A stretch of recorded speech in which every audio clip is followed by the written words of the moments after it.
Hi everyone, welcome to Savitha ನಿಸ್ಸು YouTube channel. ನಾನು ನಿಮ್ಮ ಸವಿತಾ. ನಾನು ಇವತ್ತಿನ ದಿವಸ ಸಮ್ಮರ್ ಸೀಸನ್ನಲ್ಲಿ ಕ್ರೇವಿಂಗ್ ಇರುತ್ತಲ್ವಾ, ಐಸ್ ಕ್ರೀಮ್ ತಿನ್ನಬೇಕು ಅಂತ. ಹಾಗಾಗಿ ನಾನು ಡ್ರೈ ಫ್ರೂಟ್ಸು ಮತ್ತು ಮನೇಲಿ ಇರತಕ್ಕಂಥ ಹಣ್ಣುಗಳಿಂದ ಒಂದು ಕ್ರೀಮಿ ಮಾಡ್ತಾಯಿದ್ದೀನಿ, ಡ್ರೈ ಫ್ರೂಟ್ಸ್ ಕ್ರೀಮಿ ಅಂತ. ಬನ್ನಿ ಹೇಗೆ ಮಾಡ್ತೀನಿ ಅಂತ ಹೇಳ್ಬಿಟ್ಟು ನೋಡ್ಕೊಂಡು ಬರೋಣವಾ. ನಾನು ಒಂದು 15-20 ಬಾದಾಮಿ ತೊಗೊಂಡಿದ್ದೀನಿ, ಒಂದು 15-20 ಗೋಡಂಬಿ ತೊಗೊಂಡಿದ್ದೀನಿ. ಹಾಗೆಯೇ ದ್ರಾಕ್ಷಿನೂ ಕೂಡ ಒಂದು 30 ತೊಗೊಂಡಿದ್ದೀನಿ. ಹಾಗೆ ಪಿಸ್ತಾನೂ ಕೂಡ ಒಂದು 15-20 ತೊಗೊಂಡಿದ್ದೀನಿ. ಅದಕ್ಕೆ ಸ್ವಲ್ಪ ಹಾಲನ್ನು ಮಿಕ್ಸ್ ಮಾಡ್ತಾಯಿದ್ದೀನಿ. ಹಾಗೆಯೇ ಕೇಸರಿ ಹೆಸಳನ್ನು ಕೂಡ ನೆನೆ ಹಾಕಿದ್ದೀನಿ. ಒಂದು 2 ಗಂಟೆ ಅಥವಾ 3 ಗಂಟೆ, ಅರ್ಜೆಂಟ್ ಅಂದರೆ 1 ಗಂಟೆನಾದರೂ ಆಗ್ಬೋದು. ನಾನಿಲ್ಲಿ 2 ಗಂಟೆ ನೆನೆ ಹಾಕಿದ್ದೀನಿ ಡ್ರೈ ಫ್ರೂಟ್ಸ್ ಎಲ್ಲನ ಮಿಲ್ಕಲ್ಲಿ. ಅದು ಸ್ವಲ್ಪ ನೆನ್ಕೊಂಡು ನಂತರ ನಾನು ಅಷ್ಟರೊಳಗೆ ಏನು ಮನೆಯಲ್ಲಿ ಹಣ್ಣು ಉಳಿದಿತ್ತಲ್ಲ ಅದನ್ನೆಲ್ಲನೂ ಕೂಡ ಹೆಚ್ಕೊಳ್ತಾ ಇದ್ದೀನಿ, ಕಟ್ ಮಾಡ್ತಾಯಿದ್ದೀನಿ.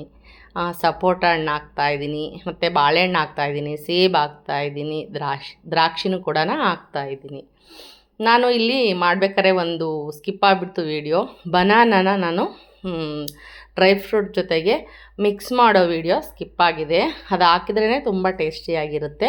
ಹಾಗೆ ಎಲ್ಲ ಫ್ರೂಟ್ಗಳನ್ನು ಕೂಡ ಚಿಕ್ಕದಾಗಿ ಕಟ್ ಮಾಡ್ಕೊತಾ ಇದ್ದೀನಿ. ನೋಡಿ, ಬನಾನನ ಅರ್ಧ ಇದಕ್ಕೆ ಯೂಸ್ ಮಾಡ್ತಾಯಿದ್ದೀನಿ, ಅರ್ಧ ಹಣ್ಣನ್ನು ನಾನು ಡ್ರೈ ಫ್ರೂಟ್ಗಳ ಜೊತೆಗೆ ಸ್ಮ್ಯಾಶ್ ಕೂಡ ಮಾಡ್ಕೊತಾ ಇದ್ದೀನಿ. ಹೀಗೆ ಚಿಕ್ಕದಾಗಿ ಹೋಳನ್ನು ಮಾಡಿಕೊಂಡು ಆನಂತರ ನಾವು ಏನೆಲ್ಲ ಡ್ರೈ ಫ್ರೂಟ್ಸ್ ಎಲ್ಲ ನೆನೆ ಇಟ್ಕೊಂಡಿದ್ದೀವಲ್ವ ಅದನ್ನು ತಗೊಂಡು ನಾವು ಅದನ್ನು ಬ್ಲೆಂಡರಲ್ಲಿ ನೀಟಾಗಿ ಬ್ಲೆಂಡ್ ಮಾಡ್ಕೋಬೇಕಾಗುತ್ತೆ. ಬನ್ನಿ, ಹಣ್ಣೆಲ್ಲ ಕಟ್ ಮಾಡ್ಕೊಂಡಿದ್ದಾಯಿತು. ಇವಾಗ ಬ್ಲೆಂಡರಲ್ಲಿ ಏನು ನೆನೆ ಹಾಕಿದ್ನಲ್ವ ಅದೆಲ್ಲ ಕೂಡ ನೆಂದಿರುತ್ತೆ. ನೀವು ಬೇಕು ಅಂದರೆ ಬಾದಾಮಿ ಎಲ್ಲ ಸಿಪ್ಪೆ ತೆಗೆದು ಕೂಡ ಹಾಕ್ಕೋಬೋದು, ಕಲರ್ಫುಲ್ಲಾಗಿ ಬೇಕು ಅಂದರೆ. ನಾನಿಲ್ಲಿ ಸಿಪ್ಪೆ ಸಮೇತನೇ ಹಾಕಿದ್ದೀನಿ. ಅದನ್ನೆಲ್ಲ ಒಂದು ಸರ್ತಿ ನೀಟಾಗಿ ಬ್ಲೆಂಡ್ ಮಾಡ್ಕೊಳ್ಳೋಣ. ಹಾಲು ಬೇಕಾದರೆ ಇನ್ನು ಸ್ವಲ್ಪ ಹಾಕ್ಕೋಬೋದು ನೀವು. ನಾನು ಬನಾನಾ ಹಾಕೋ ವಿಡಿಯೋ ಸ್ಕಿಪ್ ಆಗಿದೆ. ಬನಾನಾ ಹಾಕಿದರೆ ತುಂಬ ಟೇಸ್ಟಿಯಾಗಿರುತ್ತೆ.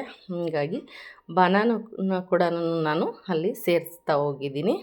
ಬನ್ನಿ, ಇವಾಗ ರುಬ್ಬಿಟ್ಕೊಂಡು ಮಾಡ್ಕೊಂಡಿರೋ ಕ್ರೀಮಿಗೆ ಎಲ್ಲ ಫ್ರೂಟ್ಸನ್ನು ಕೂಡ ನಾನು ಹಾಕ್ತಾಯಿದ್ದೀನಿ. ಅದು ಎಷ್ಟು ಟೇಸ್ಟಿಯಾಗಿರುತ್ತೆ ಅಂದರೆ ಫ್ರಿಜ್ಜಲ್ಲಿಟ್ಟು ನಾವು ಒಂದು 3-4 ಗಂಟೆ ಬಿಟ್ಟು ತಿಂದರೆ ಐಸ್ ಕ್ರೀಮು, ನಮ್ಮ ಫ್ರೂಟ್ ಐಸ್ ಕ್ರೀಮ್ ತಿಂದಂಗೆ ಆಗುತ್ತೆ, ಅಷ್ಟು ಚೆನ್ನಾಗಿರುತ್ತೆ. ನಾವು ಮನೆಯಲ್ಲೇ ಹೆಲ್ದಿಯಾಗಿ ಕೂಡ ಈ ಥರ ಒಣವಾಗಿ ನಾವು ಡ್ರೈ ಫ್ರೂಟ್ಸ್ ಎಲ್ಲ ತಿಂತಾ ಇರ್ತೀವಲ್ಲ, ಅದ್ರ ಬದಲಿಗೆ ಈ ಸಮ್ಮರ್ ಸೀಸನ್ನಲ್ಲಿ ಮಾಡಿಟ್ರೆ ಎಲ್ರಿಗೂ ಕೂಡ ಅಚ್ಚುಮೆಚ್ಚು ಆಗುತ್ತೆ. ತುಂಬ ಇಷ್ಟಪಟ್ಟು ಕೂಡ ತಿಂತಾರೆ.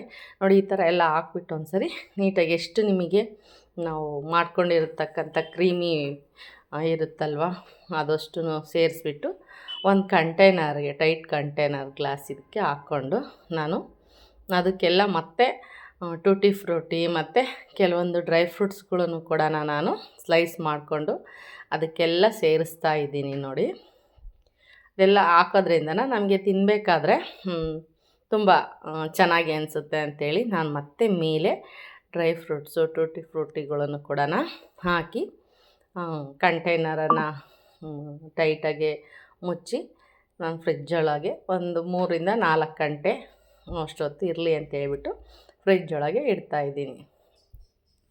ಹಾಗೆಯೇ ಬನ್ನಿ ನೋಡಿ ಇವಾಗ ಹೆಂಗಾಗಿದೆ ಅಂತೇಳಿ ನೋಡೋಣವಾ. ಐಸ್ ಕ್ರೀಮು ಹೇಗಿರುತ್ತೋ ಅಷ್ಟು ಚೆನ್ನಾಗೇ ಆಗಿರುತ್ತೆ. ನೋಡಿ, ಬನಾನಾ ಹಾಕೋದ್ರಿಂದ ತುಂಬ ಬೆನಿಫಿಟ್ಸ್ ಇದೆ. ಹಾಗಾಗಿ ಬನಾನಾ ಮಾತ್ರ ಮಿಸ್ ಮಾಡಬಾರ್ದು, ತುಂಬ ಟೇಸ್ಟಿಯಾಗಿರುತ್ತೆ. ಹೇಗೆ ಬಂದಿದೆ ಅಂತೇಳಿ ನಾನು ತಿಂದು ನಿಮಗೆ ಟೇಸ್ಟ್ ಕೂಡ ಹೇಳ್ತೀನಿ. ತುಂಬಾ ಚೆನ್ನಾಗಿ ಬಂದಿದೆ ಟೇಸ್ಟ್ ಮಾತ್ರ. ನಾನು ಇನ್ನೊಂದು ಬೈಟ್ ತಿಂದು ಕೂಡ ನಾನು ನಿಮಗೆ ಹೇಳ್ತೀನಿ. ಅಷ್ಟು ಚೆನ್ನಾಗಿ ತಿಂತಾನೇ ಇರಬೇಕು ಅನಿಸುತ್ತೆ, ಮತ್ತೆ ಮತ್ತೆ ಹಾಕ್ಕೊಂಡು. ಅಷ್ಟು ಚೆನ್ನಾಗಿರುತ್ತೆ. ಮಕ್ಕಳಿಗಂತೂ ತುಂಬಾ ಚೆನ್ನಾಗಿರುತ್ತೆ. ಔಟ್ಲುಕ್ಕು ಈ ಥರ ಇರುತ್ತೆ ನೋಡಿ. ಈಗ ತಾನೇ ಸಮ್ಮರ್ ಶುರುವಾಗ್ತಾ ಇದೆ, ಮಾವಿನಕಾಯಿಗಳು ಮಾರ್ಕೆಟಿಗೆ ಬರ್ತಾಯಿದೆ. ಅದರಲ್ಲೇ ನಾನು ಮ್ಯಾಂಗೋ ಶಾರ್ಟ್ಸ್ ಕೂಡ ಮಾಡ್ತಾಯಿದ್ದೀನಿ. ಬನ್ನಿ ಹೇಗೆ ಮಾಡ್ಕೊಂಡು ಬರೋದು ಅಂಥೇಳಿ ಹೇಳ್ತಾ ಹೋಗ್ತೀನಿ. ಮಾವಿನಕಾಯನ್ನು ನೀಟಾಗಿ ತೊಳೆದ್ಬಿಟ್ಟು ಅದನ್ನು ಚಿಕ್ಕದಾಗಿ ಹೆಚ್ಕೊಳ್ಳೋಣ ಒಂದು ಸರ್ತಿ ಎಲ್ಲನೂ ಕೂಡ. ಅದನ್ನು ಹೆಚ್ಕೊಂಡು ಸಣ್ಣದಾಗಿ ನಾವು ಬ್ಲೆಂಡರನ್ನು ತಗೊಂಡು ಅದಕ್ಕೆ ಹಾಕ್ಕೊಳ್ಳೋಣ.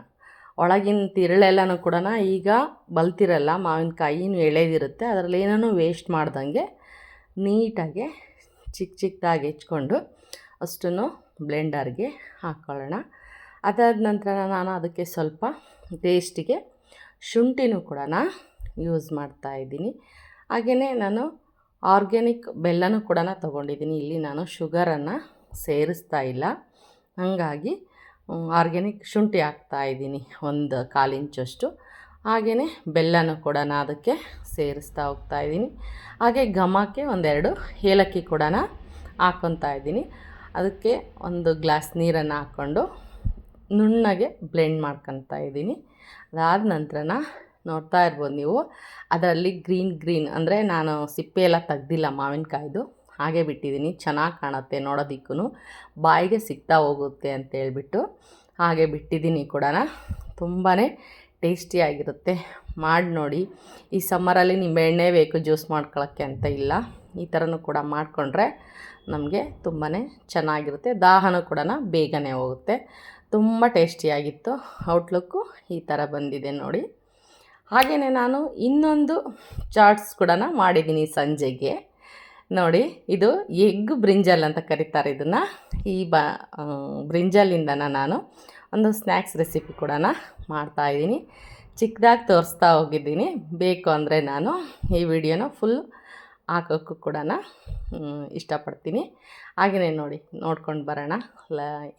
ಪಟಾಫಟ್ ಅಂತ ಹೇಳ್ಬಿಟ್ಟು ಎಲ್ಲ ನೀಟಾಗಿ ಅದನ್ನು ತೊಳೆದು ಅದು ಸ್ಲೈಸ್ ಎಲ್ಲ ಮಾಡಿಕೊಂಡು ಅದಕ್ಕೆ ಸ್ವಲ್ಪ ಅರಿಶಿನ ಪುಡಿ ಉಪ್ಪನ್ನು ಹಾಕಿ ಸ್ವಲ್ಪ ಹೊತ್ತು ನೆನೆ ಇಡಬೇಕು. 10 ಮಿನಿಟ್ಸು ಅದು ಚೆನ್ನಾಗಿ ಸೋಕಾಗಿ ಉಪ್ಪೆಲ್ಲ ಕುಡ್ಕೋಬೇಕು. ಹಂಗಾದರೆ ತುಂಬಾ ಚೆನ್ನಾಗಿರುತ್ತೆ. ಅಷ್ಟರೊಳಗೆ ನಾವು ಬೇಕಾಗಿರೋಂಥ ಇಂಗ್ರೀಡಿಯೆಂಟ್ಸನ್ನೆಲ್ಲ ನೋಡ್ಕೊಂಡು ಬರೋಣ. ನಾನು ಅದಕ್ಕೆ 1 ಚಮಚದಷ್ಟು ಕಡಲೆ ಹಿಟ್ಟು ಕೂಡ ಹಾಕಿದ್ದೀನಿ. ಹಾಗೆಯೇ 1 ತುಪ್ಪದ ಚಮಚದಷ್ಟು ಅಕ್ಕಿ ಹಿಟ್ಟು ಹಾಕಿದ್ದೀನಿ. ಹಾಗೆಯೇ 1 ತುಪ್ಪದ ಚಮಚದಷ್ಟು ಅಚ್ಚ ಖಾರದ ಪುಡಿ ಹಾಕಿದ್ದೀನಿ. ಹಾಗೆಯೇ 1 ಗರಂ ಮಸಾಲನೂ ಕೂಡ 1/4 ಚಮಚವಷ್ಟು ಹಾಕ್ಕೊಂಡಿದ್ದೀನಿ.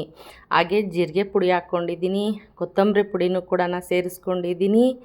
ಹಾಗೆಯೇ 1 ಜಿಂಜರ್ ಪೇಸ್ಟು, ಬೆಳ್ಳುಳ್ಳಿ ಮತ್ತು ಜಿಂಜರ್ ಎರಡರದ್ದು ಪೇಸ್ಟ್ ಇಟ್ಕೊಂಡಿದ್ದೀನಿ. 1 ಅರ್ಧ ಹೋಳು ನಿಂಬೆಹಣ್ಣು ಕೂಡ ಹಾಕಿದ್ದೀನಿ. ಅಲ್ಲಿ ಒಂಚೂರು ಅರಿಶಿನ ಪುಡಿ ಮತ್ತು ಚಾಟ್ ಮಸಾಲನೂ ಕೂಡ ನಿಂಬೆಹಣ್ಣು ಮತ್ತು ಎಣ್ಣೆಯ ಸಹಾಯದಿಂದ ಅದನ್ನೆಲ್ಲನೂ ಕೂಡ ನಾನು ಒಂದು ಸರ್ತಿ ಕಲಿಸ್ಕೊತೀನಿ. ಜೊತೆಗೆ 1-2 ಜೀರಿಗೆನೂ ಕೂಡ ಸೇರಿಸಿದ್ದೀನಿ. ಅದನ್ನೆಲ್ಲ ಒಂದು ಸರ್ತಿ ಇವಾಗ ಮಿಕ್ಸ್ ಮಾಡ್ಕೊಳ್ಳೋಣ.